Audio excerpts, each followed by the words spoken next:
Hey sahabat keramat alam, come back again with Keramat Alam Channel, tempat kalian mempelajari dan mengenali tentang morfologi, anatomi, dan klasifikasi makhluk hidup serta fakta mengenai alam semesta. Kali ini kita akan mengenali sahabat kita belalang. Sebelum itu, klik tombol like dan subscribe dulu ya. Sahabat keramat alam, belalang adalah serangga herbivora dari subordo Calypera dalam ordo Orthoptera. Serangga ini memiliki antena yang hampir selalu terlihat pendek dari tubuhnya dan juga memiliki evipositor pendek. Pada umumnya, serangga memiliki sayap, walaupun sayapnya kadang tidak dapat dipergunakan untuk terbang. Nah, dari sahabat keramat alam, apakah kalian masih sering melihat belalang? Belalang merupakan hewan yang cukup mudah ditemui di daratan manapun, terutama di wilayah yang masih terdapat lahan hijau.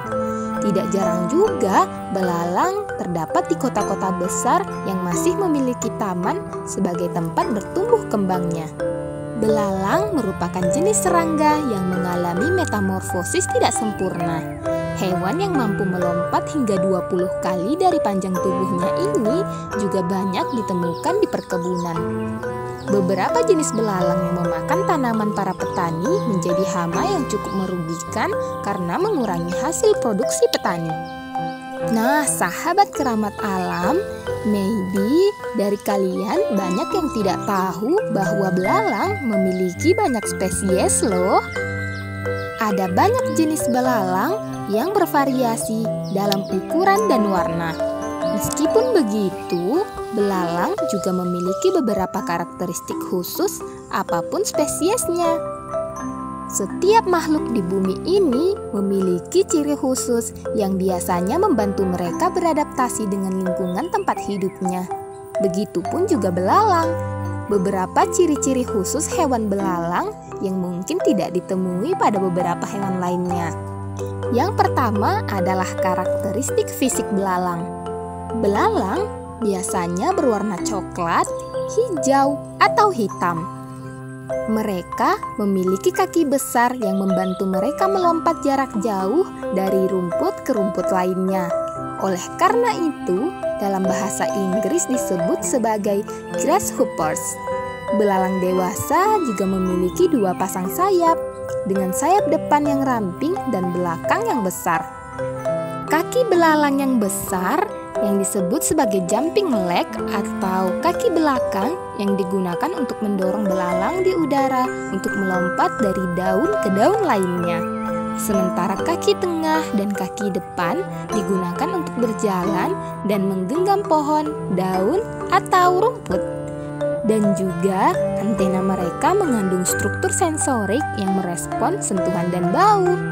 Sahabat keramat alam, mata dari belalang adalah jenis mata yang sederhana, berfungsi untuk merasakan intensitas cahaya.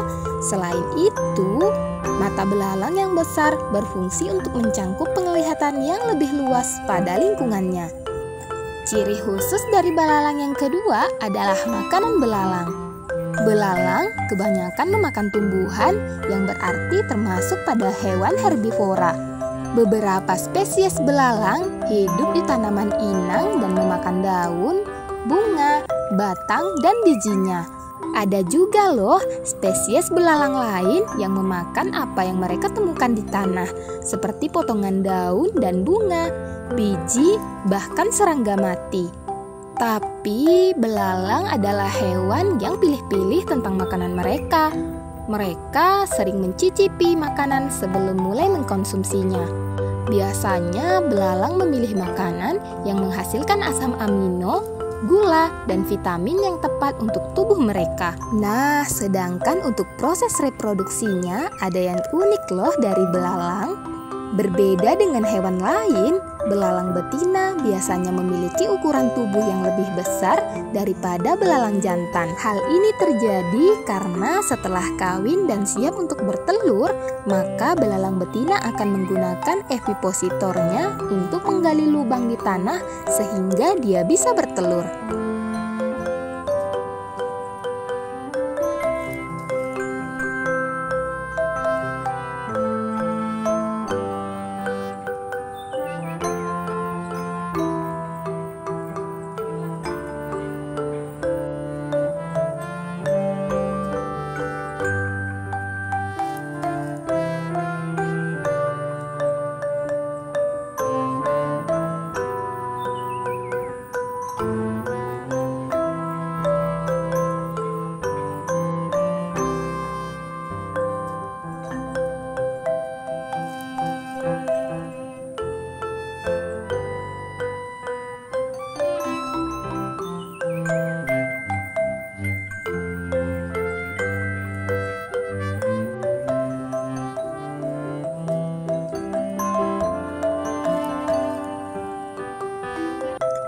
Untuk ukuran, bentuk, dan jumlah telur berbeda tergantung pada spesiesnya. Belalang betina bertelur rata-rata 200 butir sepanjang masa hidupnya. Hayo, ada yang tahu berapa butir saat belalang sekali bertelur? Tulis di kolom komentar ya. Sahabat keramat alam, ada lagi nih ciri khusus dari belalang. Ia adalah hewan yang paling aktif di siang hari. Belalang tidak memiliki sarang atau wilayah khusus untuk tinggal, dan beberapa spesies melakukan migrasi panjang untuk menemukan pasokan makanan baru. Sebagian besarnya lagi adalah soliter dan hanya berkumpul bersama untuk kawin. Tetapi spesies yang bermigrasi terkadang berkumpul dalam kelompok besar dengan jumlah jutaan atau bahkan miliaran. Wah, bagaimana jadinya jika pekarangan kalian menjadi pilihan untuk mereka bermigrasi? Pasti akan ramai sekali kan? Jikapun begitu, kalian harus tetap bersyukur karena kotoran belalang dapat memperkaya tanah dengan mengembalikan bahan organik ke tanah. Selain itu, belalang juga menyediakan banyak sumber makanan bagi hewan lain, termasuk serangga yang lebih besar, burung, dan beberapa mamalia kecil. Jadi, belalang tidak sepenuhnya merugikan ya sahabat keramat alam. Nah, sampai di sini pembahasan kita mengenai belalang.